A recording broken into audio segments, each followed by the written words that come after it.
Dear friends, സിങ്കിൻ്റെ ash test നിങ്ങൾ കണ്ടതാണല്ലോ. Green tinted ash.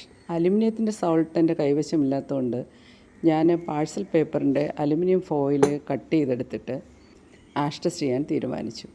അതിനായിട്ട് അത് പീസസ് ആക്കി ഒരു ചെറിയ RB ഫ്ലാസ്കിലിട്ടു. ഒരു വെടിക്ക് 2 പക്ഷിയെ നോർത്ത് കോൺസെൻട്രേറ്റ് നൈട്രിക് ആസിഡിൽ തന്നെ സൊല്യൂഷൻ തയ്യാറാക്കാൻ തീരുമാനിച്ചു. പിന്നെ നമുക്ക് കൊബാൾട്ട് നൈട്രേറ്റും കൂടി മതിയല്ലോ എന്നോർത്ത് സൊല്യൂഷൻ തയ്യാറാക്കി ഫിൽറ്റർ പേപ്പറും റെഡിയാക്കി വെച്ചു. എന്നിട്ട് ഈ സൊല്യൂഷനിൽ നിന്ന് it is suppose to be aluminium nitrate, അതിൽ നിന്ന് ഫ്യൂ ഡ്രോപ്സ് എടുത്തു, കൊബാൾട്ട് നൈട്രേറ്റും ആഡ് ചെയ്തു, ആഷ് ടെസ്റ്റിന് തയ്യാറെടുത്തു.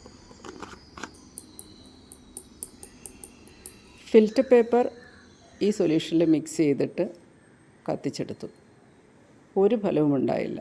ഒന്ന് ചൂടാക്കിയിട്ട് പരീക്ഷണം ആവർത്തിച്ചു. കിട്ടിയ ആഷ് കറുപ്പായിരുന്നു. തോൽക്കാൻ തയ്യാറായില്ല. റിപ്പീറ്റ് ചെയ്തു. അവസാനം ലക്ഷ്യത്തിലെത്തി. Blue tinted ash. ഇതെങ്ങനെ കിട്ടിയെന്നറിയാൻ ഫുൾ വീഡിയോ കാണുക.